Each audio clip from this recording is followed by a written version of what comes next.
ఇది జన్మ సంఖ్య, ఇది విధి సంఖ్య, ఇది మన పేరు నెంబరు, ఇది పిరమిడ్ నెంబరు, ఇది మన lucky number, lucky date, lucky colour, మన ఉంగురము, మనకు కలిసిన డేటు, కలరు, ఇవి మ్యాచింగ్ నెంబరు. తర్వాత ఇది ఏంటి అని అంటే ఆస్ట్రాలకు సంబంధించింది. ఏ రాశి జన్మరాశి ఏది, లగ్నం ఏది, జన్మనామం ఏది, అదేవిధంగా కుజదోషం ఉంది. భోగ్యదశ అనేది 5 సంవత్సరాల 6 నెలల 28 రోజులు. తిథి పంచమి, కృష్ణపక్షము,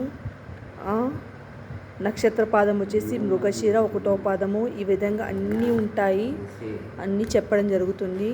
ఇది నేను పెట్టాల్సిన పేరు యొక్క సంఖ్య అనేది మంచి సంఖ్య. ఇది 6 నెంబర్ అంటే శుక్రాచార్యుడు, లగ్జరీ, నిత్య కళ్యాణం, పచ్చతోరణం, మంచి నామ సంఖ్యలో పేరు పెడతాను. అదేవిధంగా ఇందులో కనకపుష్యరాగం స్టోన్ వేసుకోవాలి. దానం శనగలు అంటే సంవత్సరానికి ఒకసారి 2 కిలో 3 కిలోల 5 కిలోల గురువులకు దానం చేయాలి. అంటే దక్షిణామూర్తిని ఆరాధించడం